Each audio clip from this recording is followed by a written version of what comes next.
Hi, hello guys, welcome to the channel. This video I will show you how to change the template of your Google Slides in mobile.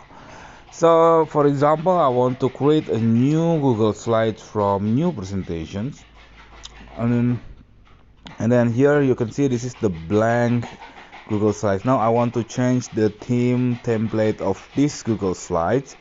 You just go to this triple dot on the upper, and then you can click this change theme.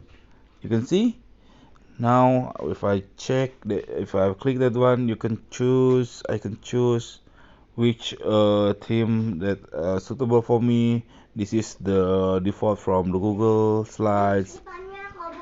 For example, I will using this spearmint theme template. So when I click new slide, this is the template for this theme.